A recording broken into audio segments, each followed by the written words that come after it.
ఛానలుకి స్వాగతం. ఈ రోజు ఈ వీడియోలో మనం కన్యా రాశి వారి యొక్క జాతకం గురించి తెలుసుకుందాం.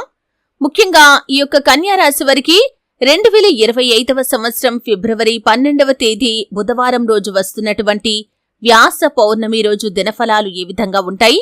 ఈ కన్యా రాశి వారికి ఈ రోజు దినఫలాల ప్రకారం ఇంటి ముందు ఈ స్త్రీ తాంత్రిక పూజలు చేస్తుంది. ఆమె ఎవరో తెలుసుకోవటానికి వీడియోని ఎండింగ్ వరకు చూడండి. మీరు అనుకున్న పనులు కాక బాధపడుతున్నారా? శ్రీ కొమురవెల్లి మల్లన్న స్వామి జ్యోతిషాలయాన్ని సంప్రదించండి. ప్రేమించిన వారు దూరం కావటం, భార్యాభర్తల మధ్య సమస్యలు, డబ్బు సమస్యలు, కోరుకున్న వ్యక్తి దగ్గరికి రాకపోవటం, వ్యాపారంలో నష్టం రావటం, చదువు, ఉద్యోగ సమస్యలు, ఇంకా ఎటువంటి సమస్యలు ఉన్నా తీరని సమస్యలకు కూడా ప్రత్యేకంగా శ్రీ మల్లన్న స్వామి ఆశీస్సులతో జ్యోతిష్యం చెబుతున్నారు. దూరంలో ఉన్నవారు ఫోన్ లేదా వాట్సాప్ ద్వారా సంప్రదించండి. Phone number 8897741766. అలాగే జాగ్రత్తలు ఖచ్చితంగా తీసుకోవాలి. ఎటువంటి జాగ్రత్తలు తీసుకోవాలో కూడా తెలుసుకుందాం. వీడియోలోకి వెళ్లే ముందు మా చిన్న రిక్వెస్ట్ ఏంటంటే, ఇదివరకు మా ఛానల్ ని మీరు సబ్స్క్రైబ్ చేసుకోనట్లయితే సబ్స్క్రైబ్ చేసుకోండి. అలాగే పక్కనే ఉన్న గంట సింబల్ మీద ఆల్ అప్డేట్స్ ని క్లిక్ చేయండి. అప్పుడే మేము అప్లోడ్ చేసే ప్రతి వీడియోకి మీకు నోటిఫికేషన్ అనేది వస్తుంది. ఇక వివరాల్లోకి వెళ్తే కనుక, కన్యా రాశి అనేది రాశి చక్రంలో 6వ రాశి. ఉత్తర 2, 3, 4 పాదాలు, హస్త 1, 2, 3, 4 పాదాలు, చిత్త 1, 2 పాదాల్లో జన్మించిన వ్యక్తులు కన్యా రాశిగా వ్యవహరించబడతారు. ఈ రాశి అధిపతి బుధుడు. ముందుగా వీరి యొక్క వ్యక్తిత్వాన్ని మనం చూస్తే కనుక, కన్యా రాశి వారు చాలా మంచి మనస్తత్వాన్ని కలిగి ఉంటారు. చాలా తెలివైన వారుగా ఉంటారు. పదునైన ఆలోచనలు కలిగి ఉంటారు. అలాగే మంచి వక్తలుగా కూడా రాణించగలుగుతారు. అలాగే వీరి యొక్క జీవితంలో మంచి వ్యాపార లక్షణాలు కూడా వీరు కలిగి ఉంటారు. అన్నింటినీ త్వరగా అర్థం చేసుకునే మనస్తత్వం కూడా వీరికి ఉంటుంది. ఎవరైనా వీరికి నచ్చితే వారిని చాలా ప్రేమిస్తారు. సహాయం చేసే గుణం కూడా వీరిలో అధికంగా ఉంటుంది. కానీ ఇతరులతో వీరి యొక్క సమస్యలను పంచుకోరు. గొడవలకు వెళ్లటానికి కూడా ఇష్టపడరు.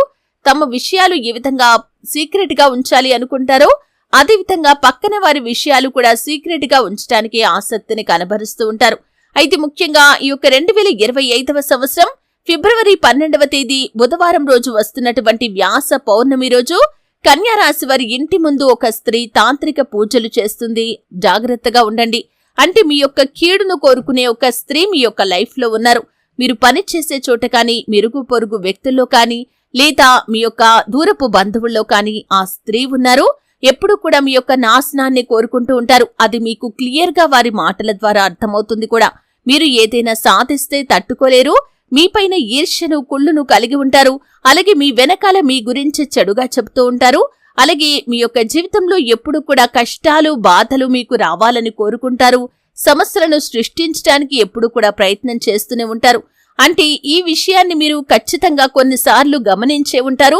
అటువంటి స్త్రీ విషయంలో చాలా జాగ్రత్తగా ఉండండి. ఈ రోజు దినఫలాల ప్రకారం అంటే వ్యాస పౌర్ణమి కాబట్టి, ముఖ్యంగా ఈ యొక్క తిథి రోజులు అనేవి కొన్ని తాంత్రిక పూజలకు ప్రత్యేకించబడిన రోజులు కాబట్టి ఈ విషయంలో తగిన జాగ్రత్త తీసుకోవాలి. ముఖ్యంగా ఆ స్త్రీ మీపైన తాంత్రిక పూజలు చేయించే అవకాశాలు కూడా ఉన్నాయి కాబట్టి మీరు ఒక చిన్న పరిహారం చేసుకోండి. ఆ పరిహారం చేసుకుంటే ఆ తాంత్రిక పూజలు ఎవరు ఎన్ని చేసినా కానీ దాని తాలూకు ప్రతికూలత అనేది మిమ్మల్ని కానీ, మీ యొక్క గృహాన్ని కానీ ఆవహించదు. కాబట్టి మీరు ఈ పౌర్ణమి రోజు ఉదయం లేవగానే మీరు చేయాల్సింది ఏమిటి అంటే కనుక, ఇల్లంతా కూడా శుభ్రపరుచుకొని మీరు స్నానం చేసి దీపారాధన చేసుకోండి.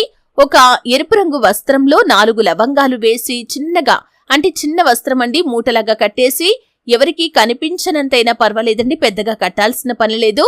దాన్ని ఇంటి ప్రధాన ద్వారానికి కుడివైపుగా వేలాడదీయండి. ఎవరు ఎన్ని ప్రయోగాలు చేసినా కానీ ఆ ప్రయోగాల ఫలితం మిమ్మల్ని కానీ, మీ కుటుంబ సభ్యులని కానీ ఏమీ చెయ్యలేదు. కాబట్టి ఈ విధంగా చిన్న పరిహారం చేసుకోండి. అలాగని ఎవరితో గొడవలకు దిగకండి. అంటే ఏ వ్యక్తితో అయినా సరే మీరు గొడవలకు దిగారంటే మాత్రం మీరు అనేక రకాల సమస్యలను మున్ముందు కూడా ఎదుర్కోవలసి ఉంటుంది. మౌనంగా ఊరుకోండి. ఈ విధంగా చిన్న పరిహారం చేసుకోండి.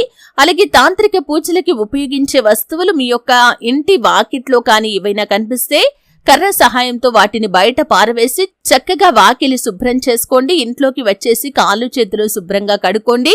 ఈ విధంగా చేయటం ద్వారా ఎవరు ఎటువంటి తాంత్రిక పూజలు చేసినా, ప్రయోగాలు చేసినా మీకు కానీ, మీ కుటుంబానికి కానీ అవి కీడు చేయవు. శివారాధన తప్పనిసరిగా చేసుకోండి. హనుమాన్ చాలీసా పఠించండి. శుభప్రదమైన మంగళవారం హనుమంతుడికి పొడవాటి వస్త్రాన్ని సమర్పించండి. అలాగే అమావాస్య, పౌర్ణమి తిథి రోజుల్లో ఇంట్లో గోమూత్రం చల్లుకోండి. సకల శుభాలు, అష్టైశ్వర్యాలు, భోగభాగ్యాలు మీకు ఖచ్చితంగా లభిస్తాయి. చూశారు కదండి, వీడియో నచ్చితే ఖచ్చితంగా లైక్ చేయండి. మరిన్ని మంచి మంచి వీడియోల కోసం ఇప్పుడే మా ఛానల్ని సబ్స్క్రైబ్ చేసుకోండి.